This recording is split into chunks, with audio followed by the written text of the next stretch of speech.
Hello, and welcome to Huckleberry's Outdoor Adventures, aka HOA. So, this has been pretty interesting week or so since I've gotten back from Labor Day. It's been busy. I've been really trying to put the content from Labor Day into use on Instagram, as well as working with multiple other partners through Instagram to try and, I guess, sweeten the deal for our page, my page, whatever, working in the merch and trying to release different types of merch that everybody might like, different clothing, etc. So we will start with Instagram, and we'll see as to how far we get into this. I might do just a separate episode on who I'm working with and what they do, and why I chose to try and work with them. So Instagram, social media, owned by Facebook, but it's not really lucrative in the fact that you get paid until maybe about 10,000 followers, right? So currently right now I have like 700, 800 followers, so I'm nowhere near that, right? So I'm basically trying to make content, grow my view count up, grow my follower count up. And yeah, someday it would be cool if I got paid, but that's not really what I'm, that's not like the main goal. I'm not like working every day tirelessly towards that in the hopes that I make 50 cents a picture or an episode or a reel or whatever. So I've been making a lot of reels. Reels seem to do good. I'm tagging other companies, companies that I reference or companies that I have in my video. I collaborate or tag in, and that also helps get views if they think the video is good enough that they accept to be a collaborator. So I'm trying to use the products that I already have, right? So I have Coleman Stove, so I might do a video or a reel with Coleman Stove, edit me cooking it, and say, yeah, I freaking love this thing. And it might not be like the most crazy reel in the world, but I tag Coleman, get myself out there. If Coleman likes the collaboration, thinks the video quality is good enough, they'll accept the collaboration, which will automatically share it on their reels, which means, let's say Coleman has 55,000 followers, that now I'm connected with Coleman's followers, and we kind of collab on that. So every view that they get, I get. So that's kind of how that works. And that's really good for me anyway. Gets my views up. So I try to do that a lot. And I know most successful one, which was kind of odd, is I don't even have one, is 230 rooftop tent. So I posted this about 24 hours ago, and it's basically just a reel of like, the quote of it is like my wife checking in on me after I've been quiet for too long, right? And it's basically me just staring at a rooftop tent from 230. So I tagged them in a collaboration post, and they accepted it, kind of surprisingly, because it's not really a high quality content or anything like that. And so it's been a day, and I'm at 8.1 thousand views on it in one day. So that's pretty good, right? At least for me, with 700 followers, 800 followers, 8,000 views in one day. Interactions are all great. And I did one that I didn't even think that would kind of blow up. It was more of a joke to me and my buddies that are on Instagram about side-by-side drivers when they see a full-size vehicle. I did that on August 23rd. It's got 46,000 views on it. Yeah, I just checked that, and honestly, I didn't think that it was going to get that big. So that's pretty cool, too. So I'm making these to get myself out there so that I can attract potential partners, sponsorships, stuff like that. So partnerships are what I would consider you get a product from a company for free, and you do videos on it and work with that company in the future to advertise that product or to sell it. So yes, I am interested in partnerships because I'm only reaching out to companies I believe in. So I'm already kind of proud of the product that I'm talking about, which usually makes my quality better. I could stand behind it. I feel better about it. And one of the most recent companies I've partnered with would be Bison Gear. So Bison Gear makes a lot of different things for like FJs and stuff as far as storage, like exterior accessories and stuff like that you don't see a lot in other places. And their prices are pretty good. Their shipping is good. And their customer service is great. So I'm working with them. They just sent me some Molly panels. I did a video about them. I collaborated with Bison. They accepted, and I'm at 3.5 thousand views, and that has been in 5 days. So that's not bad either. So Bison Gears doesn't have a massive following base either, so that's okay. I have other ones that have at least 3,000 views on them. Most of mine are. My interactions have been pretty high. Highest one being on the side-by-side driver's reel. Second highest right now is actually still on the 23-0 rooftop tent reel. So, oddly enough, and I can kind of look at the stats that Instagram gives me with the most active times that I'm getting interactions from. So I know from 12 a.m., so it gives me, so for like Monday, 12 a.m. through 3 a.m., obviously not the most active. 6 a.m.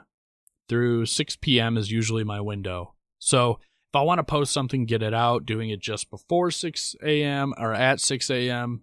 and kind of doing it in between that is my end-all goal. So I know kind of what I want to do on Mondays. On Fridays, it's pretty much the same. It's a lot bigger on Saturdays and Sundays. That view count goes up quite a bit, right? So people are sleeping in, so you'll watch 6 a.m. go down a little bit, but 9 through 6 p.m.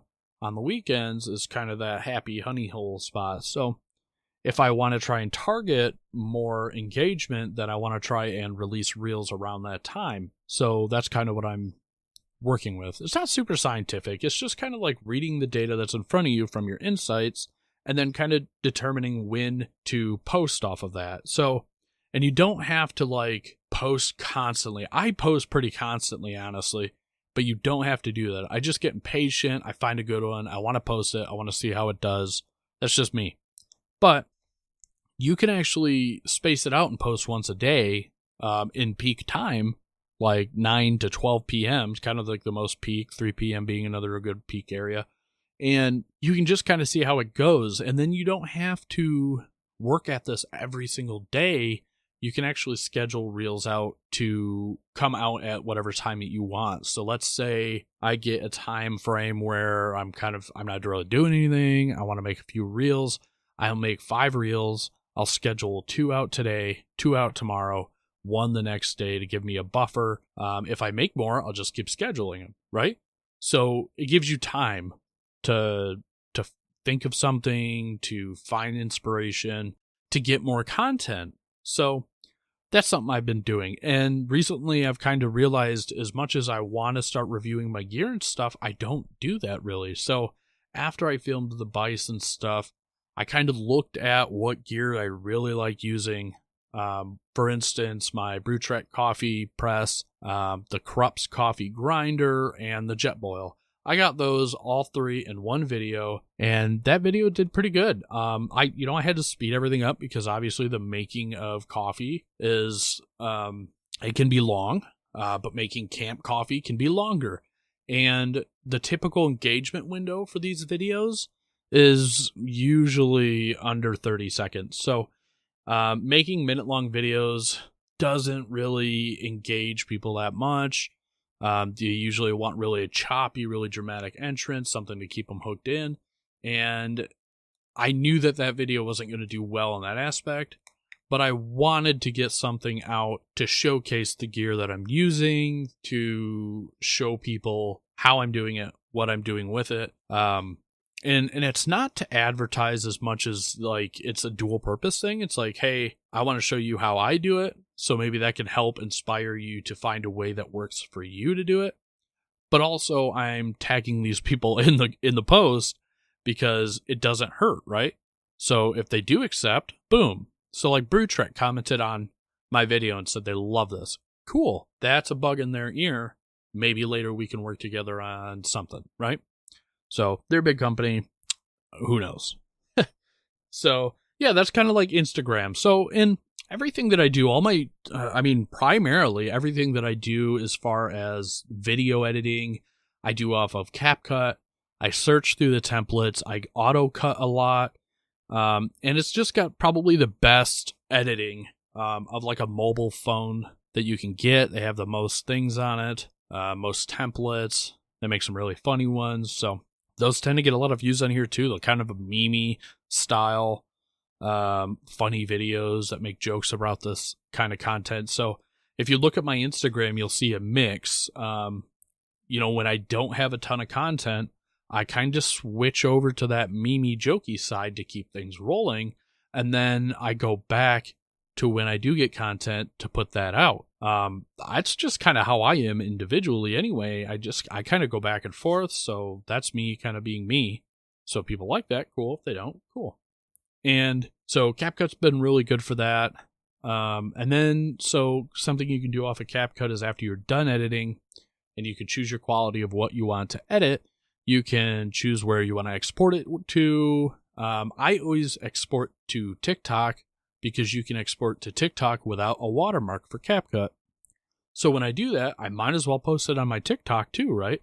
So I post it on my TikTok. It automatically saves the video on my phone without a watermark, and then I go and post it on Instagram because it doesn't have the watermark. So, two birds, one stone. I'm posting on two different platforms, and I'm still getting no watermark with the CapCut. I don't have to put their ending in it. So there's nothing advertising CapCut. Some of my earlier videos, you'll probably see it because I was still kind of like fiddling with it, how to do things.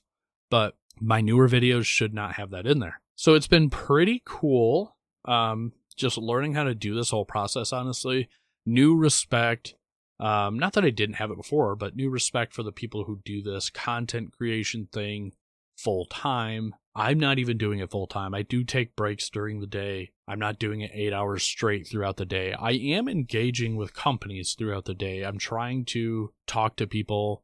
I'm trying to connect with people and trying to reach engagement with all my posts. If someone comments, I want to make sure that I'm on it pretty quickly. And so while that's not a full-time job and while that's not hard, don't get me wrong, it is, it can be time consuming. So just trying to balance that with all platforms to do the podcast, on botches to do this one. It can be, I tend to put this podcast in the rear because it is still new. It's not really taking off, and that's partly my fault. But, eventually as I get more followers, I think that will also improve my podcast ratings. I'm not trying to be world famous. It's just a place for me to talk, and if you guys want to listen, you can. And that's the same thing with my merch. I'm not trying to make money, but if you guys want to support it, cool. I make like 20 cents on a $60 order. Not a whole lot. I put all my margins really, really low so that people can get the clothing or the items really cheap, or the cheapest that they can make, that I don't have to actually pay in to make it. So, and they're all on demand. So if you ever see me and you're like, hey man, you got one of these shirts? Like, I'd love to get it off you. Dude, I don't have them. They're made to order. If you want them, just order it and then it'll be at your door. I don't have 30 of each size shirt, and I definitely won't be carrying that around anytime that you see me. I might have stickers. I do have an order plan to get some stickers, some hats, maybe a few patches, and kind of hand those out. Maybe I'll do a giveaway. I'm looking to try to work with a brand here in the future for a giveaway. Super excited to do that. And I'll probably do that at 1,000 followers because that's a pretty good mark. And it's taking me kind of a second to get there. So yeah, so that's kind of my Instagram and what's going on with that. I think I'll talk about my partners and stuff a little more. I'll do a quick 5-minute episode on the next one. Just keep things kind of separated. So thanks for listening in. If you have any questions regarding the Instagram, how I do it, the editing, anything like that, just send me a message on Instagram. Huckleberries Outdoor Adventures, Huckleberries Adventures. You can probably find it either way. And yeah, talk to me. We'll talk to you later.